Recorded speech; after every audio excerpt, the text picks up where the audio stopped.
नमस्कार, मेरा नाम भवतोष फोगाट है और आपका हमारे YouTube चैनल में स्वागत है। तो आज हम आपको कराएंगे कारक के ऊपर जो यूपी टेट में 2011 से लेके 2020 तक जितने क्वेश्चंस पूछे गए हैं वो सभी का सॉल्यूशन कराएंगे। तो सबसे पहले हम बात करेंगे कि कारक होते क्या हैं। तो अब शुरू करते हैं। तो अब बात करते हैं कारक की। तो कारक होते हैं संज्ञा या सर्वनाम के जिस रूप के द्वारा, यानी संज्ञा या सर्वनाम के जिस रूप के द्वारा उनका संबंध वाक्य के दूसरे शब्दों के साथ किया जाता है उसे हम कहते हैं कारक। जैसे अगर कोई उदाहरण लें, हमारे पास उदाहरण है आकाश में, तो इसे हम कहेंगे आकाश में, ये पूरा है कारक।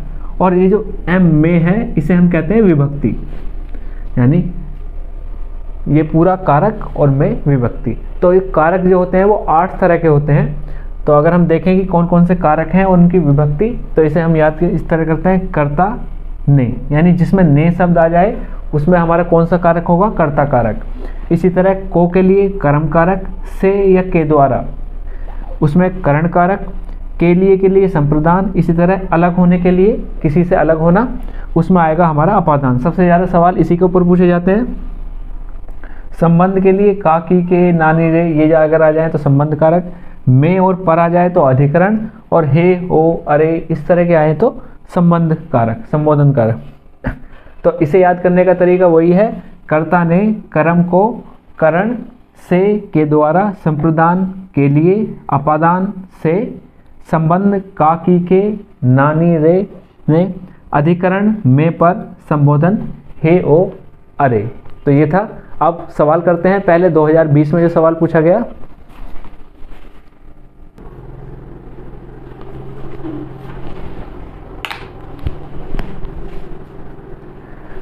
तो 2020 यानी यूपी टेट 2020 में जो सवाल पूछा गया वो था घोंसले में चिड़िया है। इसमें हमें बताना है कौन सा कारक है।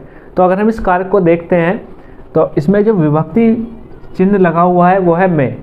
तो हम जानते हैं ऐसा कौन सा है, अभी हमने 8 पढ़े थे कारक, तो उसमें विभक्ति चिन्ह जिसमें में होता है तो वो होता है हमारा अधिकरण में, पर। तो सही आंसर है हमारा अधिकरण। एक सवाल पूछा जाता है हर साल इससे।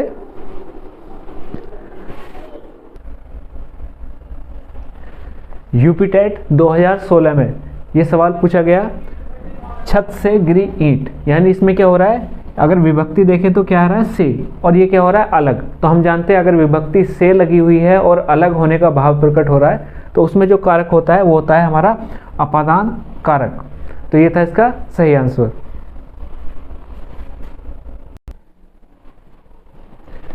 यूपी टेट 2015 उसमें भी सवाल जो पूछा गया वो भी सेम ही था, सबसे ज़्यादा पूछा जाता है इसी तरह का। यानी इसमें था पेड़ से बंदर कूदा, इसमें हमें बताना है कौन सा कारक है। तो अगर हम इस कारक को देखते हैं यहाँ पे तो विभक्ति क्या है, से, और ये जो भाव प्रकट कर रही है वो अलग होने का भाव प्रकट कर रही है। तो जो अलग होने का भाव प्रकट करती है उसमें कौन सा कारक होता है, तो वो होता है हमारा अपादान। सबसे ज़्यादा सवाल पूछे गए हैं अपादान कारक से।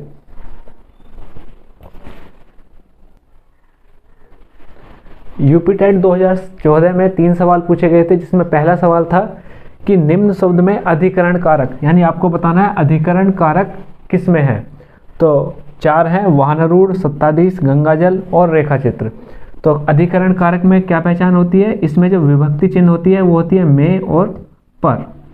तो अगर हम देखें तो पहला है वाहनारूढ़, यानी वाहन पर आरूढ़, तो ये आ गया पर। तो हमारी विभक्ति पर, तो आंसर क्या है, वाहनारूढ़। -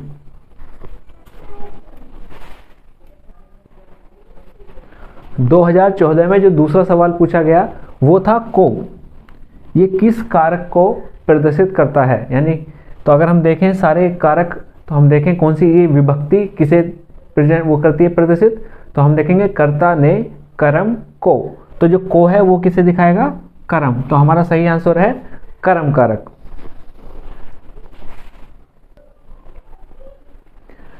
जो तीसरा सवाल पूछा गया यूपी टेट 2014 में वो था लड़का पेड़ से गिरा, इसमें कौन सा कारक है। तो अगर हम यहाँ देखें विभक्ति क्या लगी हुई है, से, तो ये क्या है, पेड़ से गिरा, यानी अलग होने का भाव।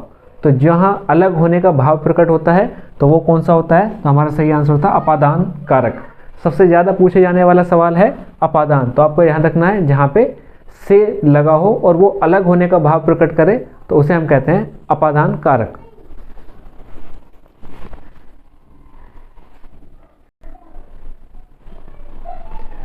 यूपीटेट 2013 उसमें पूछा गया कि कारक के कितने भेद होते हैं। तो अगर आपने वीडियो शुरू से जब देखी होगी तो शुरू में हमने जो लिखे थे कारक और उसकी विभक्ति, तो कारक जो होते हैं वो कितनी तरह के होते हैं? 8 तरह के।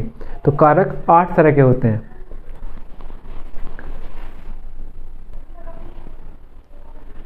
यूपीटेट 2011 में सवाल पूछा गया बिल्ली छत से कूद पड़ी, तो हमें बताना है इसमें कौन सा कारक है। तो अगर हम विभक्ति देखते हैं तो क्या आता है? से। और हम जानते हैं जब यानी छत से कूद पड़ी यानी अलग होने का भाव, तो से विभक्ति हो और अलग होने का भाव प्रकट हो तो वहाँ पे हमारा होता है अपादान कारक। तो सबसे ज़्यादा जो सवाल पूछे गए हैं यूपीटेट में वो पूछे गए हैं अपादान कारक के ऊपर। तो इसे आप एक बार अच्छी तरह से देख लीजिए। तो ये थे हमारे सवाल जो कारक के ऊपर थे। और भी इसी तरह आपको पिछले साल के जो क्वेश्चंस हैं उन्हें टॉपिक वाइज हम बताते रहेंगे। तो आप हमसे जुड़ने के लिए हमारा चैनल सब्सक्राइब करें, वीडियो ज़रूर लाइक करें और अपने दोस्तों को भी इसे शेयर करना बिल्कुल ना भूलें ताकि वो भी इसका फ़ायदा उठा सकें। तो आज की वीडियो में इतना ही। धन्यवाद।